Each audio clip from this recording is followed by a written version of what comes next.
Hello everybody, it is Greyhound and welcome to the channel. Thank you for joining me today. So today I wanted to talk a little bit outside of lockpicking, but related to lockpicking in a way. So I want to talk about security and different types of security, things to think about, online security largely. As you know, I started this channel for preparedness training, primarily around lockpicking, but it doesn't mean that it can't relate to other areas, right? So, what I was thinking here, I'm just going to grab out a couple of rakes as well. So, when you're thinking about your online presence, your online life, right? How many of you put a whole lot of thought into what you're using for your passwords? Most of us don't, right? Most of us don't give it any thought at all. And a lot of people, I know I've been guilty of this in the past, use a single password for pretty much everything. Well, that's kind of like using this Master Lock number 1 to secure everything. Yeah, looks good, might make you feel like you're safe, but are you? Not really. How many of you use a password manager? A few, I'm sure, but probably not that many. Probably a lot of people don't give any thought to it. But if you're not, you know, that's why you end up using that same password for everything, because you can remember it. You can't remember 500 passwords for every different account out there. I really recommend finding a good password manager, and there are a lot of them out there. And use that and randomize those passwords on each of your accounts. Here's the deal, right? You're using that one password out there on YouTube, Facebook, your bank, your credit cards, everything under the sun. One of those services gets hacked, and now your password for every account out there is available. And sorry to tell you, out on that dark web, there are lists and lists and lists of people's names that are being bought and sold all the time, and direct relation links to all of your accounts.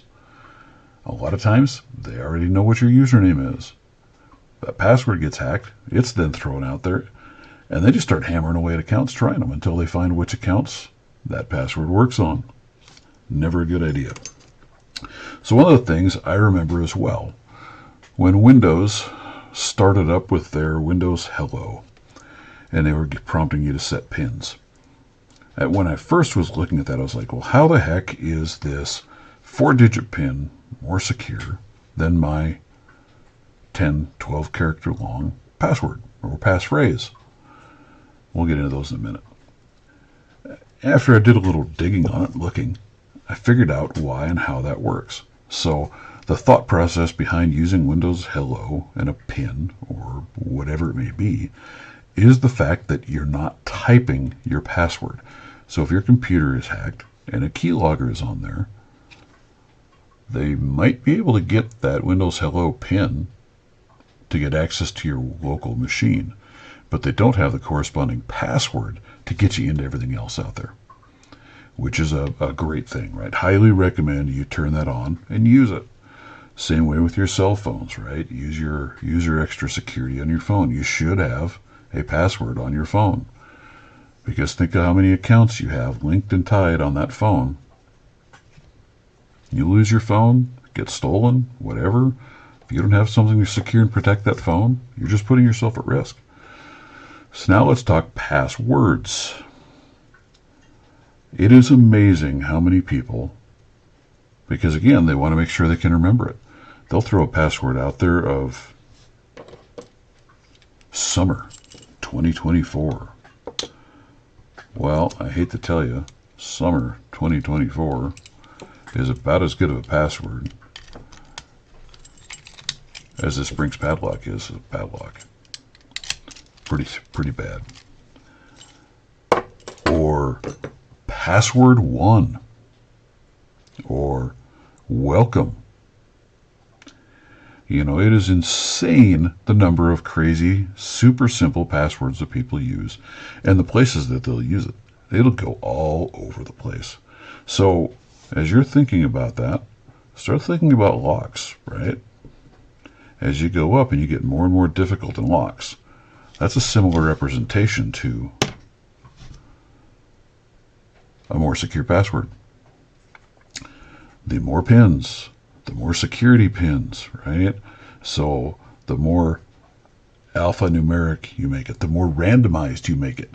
So taking a word, so let's go back to that summer 2024, replace the S with a 3, the E with maybe a 3, putting a 0 instead of or a O instead of a 0 in 2024 really doesn't do a whole lot to strengthen that password.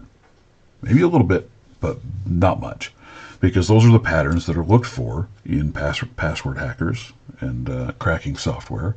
They're looking for that repetition. They're looking for those alternates that would fit in there. So it may look better on paper, but it's really not.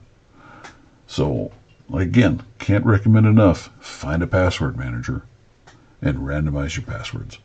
I have one. I've started using it on all of my devices. I have it on my wife's device so we can share passwords. It's locked up with a solid, strong master password and utilized by biometrics to access as well to help protect it. But put some thought into what you're doing to protect yourself, because it only takes that one hack in your host. And I hate to tell you guys, the weakest link in computer security is the nut behind the keyboard, because you will do dumb things and put yourself at risk.